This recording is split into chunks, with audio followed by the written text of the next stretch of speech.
বললো যে ভাবি আমার তো লাগবে। তারপরে সে রাত্রে 12টার দিক দিয়ে উনি আমার কাছে আসলো।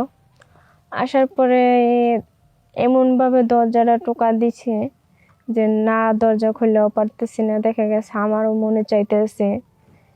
তারপরে কি করলো, আমার ননদের জামাই আসলো, আসার পরে ঘরে ঢুকছে। ঘরে ঢোকার পর দুজনের যত চাওয়া পাওয়া আছে দুজনে পূরণ করলাম।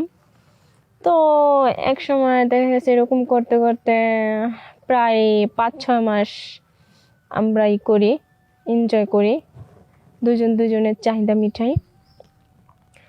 তারপরে তো চাহিদা মেটানোর পরে একদিনকে আমার ফ্যামিলি, ওর ফ্যামিলি সবাই জেনে যাওয়ার পরে আমার হাজবেন্ডও জেনে যায়। তো আমার হাজবেন্ড বলতেছে যে আমাকে রাখবে না।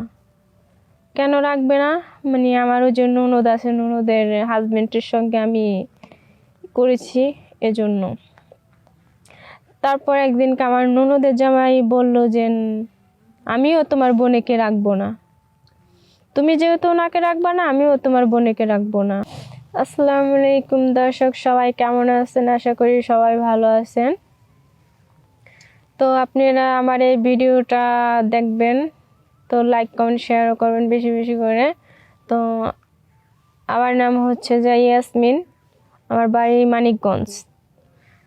আমি একজন স্টুডেন্টস, আমি ক্লাস 10-এ পড়তাম। তো হঠাৎ করে আমি একদিনকে আবার স্কুলে গেলাম, যাওয়ার পরে হঠাৎ করে একটা ছেলে বাইরে থেকে, ইতালি থাকতো ছেলেটা, তো ও আসলো। আসার পর আমারে দেখলো, রাস্তার মধ্যে দেখার পরে ও করলো কি যে আমার বাড়িতে, আমার পিছন পিছনে আমার বাড়িতে যায়। আমি স্কুলে যাওয়ার পথেও আমার পিছু লইছে। আমাকে দেখে অনেক পাগল হয়ে গেছে, সে আমাকে বিয়ে করবে।